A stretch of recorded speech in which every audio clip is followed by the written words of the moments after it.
Mesdames, Messieurs, amis téléspectateurs, le ciel de la capitale, siège des institutions économiques, a été illuminé hier par de merveilleux feux d'artifice. Ce jour, ce plateau est illuminé par la présence d'une gracieuse dame. Elle est à mes côtés pour cet intéressant parcours, celui de la revue de la presse. Bienvenue, Stéphine Bonjour. Merci Serge Tetka, bienvenue à vous mesdames, messieurs. Et on commence tout de suite avec ce défilé du 20 mai et Paul Biya qui humilie Cavalier d'Ibril selon le quotidien L'Anecdote, Serge Tetka. Oui, bien sûr, il faut dire que le chef de l'État n'a pas daigné serrer la main au PAN, entendez le président de l'Assemblée nationale, lors du grandiose défilé commémoratif de la fête de l'unité nationale. En toile de fond, la candidature trop controversée du député Dumayo Sava pour les sénatoriales qui augurait d'un Dauphinat très peu attendu et très critiqué dans le sérail politique. Investigation dans le journal. Un autre titre dans le journal, Obien Nguema Bazego, une autre vision pour l'Afrique et le monde, c'est ce que titre L'Anecdote ce jour à sa petite une. Et bien sûr, nous passons à un autre journal, Stéphine Bonjo, pour parler cette fois-ci de mutation qui nous parle de la crise centrafricaine. Paul Biya et conduit Michel Diotodia. À l'Éric, toujours dans mutation, Gongo désavoue Jacques Fameux Ndongo. Le secrétaire général a annulé jeudi dernier l'admission de 10 candidats décidés par le MINESUP. Et nous restons avec le journal de Xavier Messé qui nous parle cette fois-ci du Sénat et parlant du règlement intérieur que propose le pouvoir. Le texte précédant l'élection du président de la Chambre haute est en examen dès ce jour au palais de l'Assemblée nationale. Information à retrouver en page 3. Toujours dans ce journal, au Cameroun, l'intégration nationale mutilée, revue des écueils à la dynamique unitaire et analyse du politologue Alain Didi Olinga. Une autre activité qui est mutilée au Cameroun, c'est la FECAFOOT, ou alors le football, pour simplement le dire ainsi. Grégoire Owona et Mbark Gamboa en campagne contre Iya Mohamed. Les deux ministres manœuvrent pour la disqualification de la candidature du président sortant. Autre journal à présent, Aurore Plus, qui s'intéresse aussi à la fête nationale du 20 mai, panique du régime de Yaoundé, une coupure de lumière entraîne un état d'alerte tacite, et puis ambiance du défilé à Douala où le CPP a été interdit de défiler. Élection, parlant toujours dans le journal de Michel Michaud Moussala, la réouverture des inscriptions va coûter cher à l'État. Et puis, poste sénatorial vers un Premier ministre originaire de la région du Centre, c'est allé en page 6. Pendant qu'à la page 4 de ce même journal, nous parlons de gouvernance cette fois-ci et le Cameroun épinglé pour sa gestion des ressources naturelles. Toujours dans Aurore Plus, désordre urbain, la communauté urbaine de Douala poursuit la grande casse de PK14 à Ndokoti. C'est à voir en page 9 de ce journal.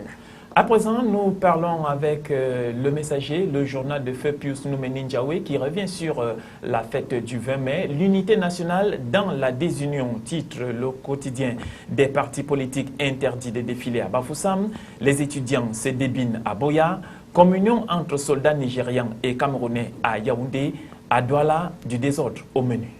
Le message est toujours l'admission à l'Éric. Une fois de plus dans ce journal, le secrétaire général à la présidence de la République et Fameux Ndongo en désaccord. Ferdinand Gangor de la présidence de la République fait exclure 9 étudiants de l'Institut des relations internationales du Cameroun, précédemment admis par le ministre de l'Enseignement supérieur. Allez en page 8.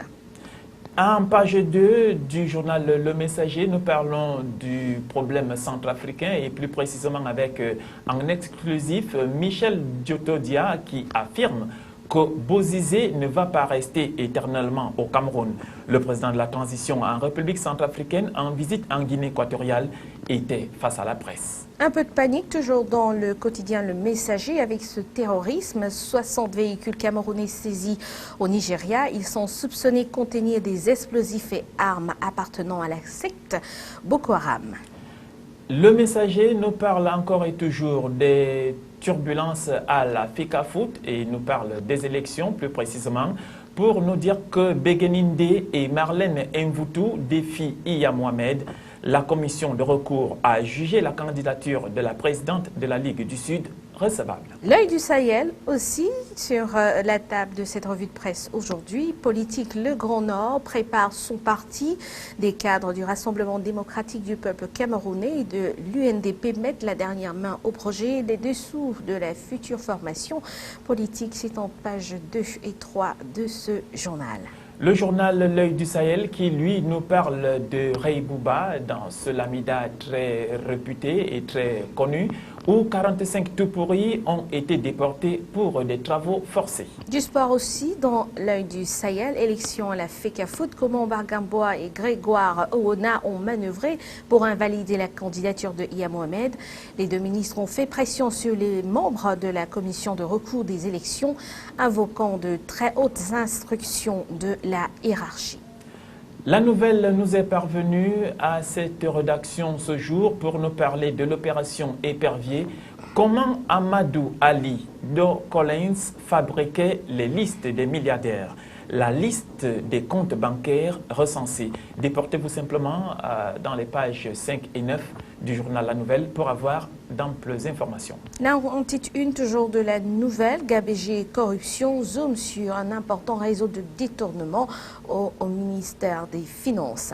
Et trafic d'influence, nous dit La Nouvelle, révélation détaillée sur l'affaire Aboganina. Et on peut voir des images avec à la gauche Aboganina et à la droite Mbargangele, le délégué général à la Sûreté nationale. Autre journal à présent, à l'étranger, aujourd'hui en France, qui parle du bac 2013, les pièges de la nouvelle formule. Cette année, le baccalauréat change dans la foulée de la réforme des lycées. Le flou encore sur les modalités de certaines épreuves. Et c'est quand le soleil s'interroge ce quotidien hexagonal, le soleil, ce n'est pas pour demain, ni pour les 10 jours qui viennent. Cette météo désastreuse pèse sur notre morale et sur l'économie. À présent, la tribune, après l'échec de l'opération Dailymotion en France, le groupe américain éditeur du célèbre moteur de recherche a annoncé le rachat de Tumblr, le site de microblogging, pour 1,1 milliard d'euros. En sport, sponsoring, pourquoi Emirates sponsorise le PSG, le Paris Saint-Germain qui est champion de France, et la compagnie aérienne Emirates ont annoncé la prolongation pour 5 ans de leur contrat de parrainage maillot. Toujours de la tribune, joint venture alimentaire Danone se relance en Chine. Danone crée une nouvelle joint venture avec Kofcon en Chine, 4 ans après la rupture douloureuse de son partenariat avec Waha. La tribune nous parle aujourd'hui de l'industrie militaire. La France va acheter des drones aux Américains. Justifiant son choix, le ministre de la Défense, Jean-Yves Le Drian, regrette qu'aucun industriel français n'en produise pour l'instant. Le Figaro est sur la place aussi. Europe-Chine, la guerre commerciale est déclarée. Et puis, toujours de ce quotidien, après, il est plus facile pour un chameau en 2003 et actrice en 2013. L'actrice continue dans sa veine autobiographique avec son très bon film Un château en Italie, présenté en compétition à Cannes. Le Figaro parle de la Syrie et le Hezbollah libanais en première ligne aux côtés d'Assad. Depuis dimanche dernier, la milice du parti chiite, armée par Téhéran, participe à l'assaut mené par les troupes gouvernementales contre la petite ville d'Ar-Kessouf.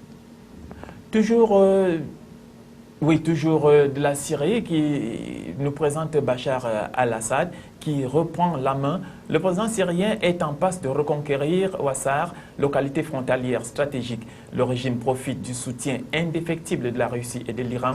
La pression diplomatique baisse, l'opposition est fragilisée par ces divisions et l'influence croissante des djihadistes. Un autre journal à présent, Les Échos, bourse, pourquoi les marchés défient la crise. Le CAC 40 s'installe au-delà de 4000 points. Francfort et New York enchaînent les records.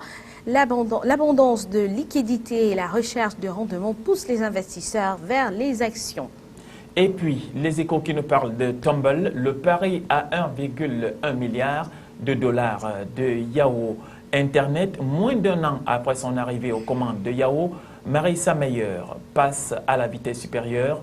Le vétéran des portails Internet a annoncé l'acquisition de la start-up Tumble pour 1,1 milliard de dollars, soit 850 millions d'euros à la fois. Plateforme de microblogging et réseau social, Tumble est très populaire auprès des jeunes et revendique plus de 100 millions d'utilisateurs. Toujours des éco-fiscalités. À présent, 8000 ménages ont payé plus de 100% d'impôts l'an passé. Le collectif budgétaire de l'été 2012, avec la contribution exceptionnelle sur l'ISF, explique en partie cette situation. Nous parlons avec les échos de l'immigration vers l'Allemagne. Afflux total de personnes hors binationaux.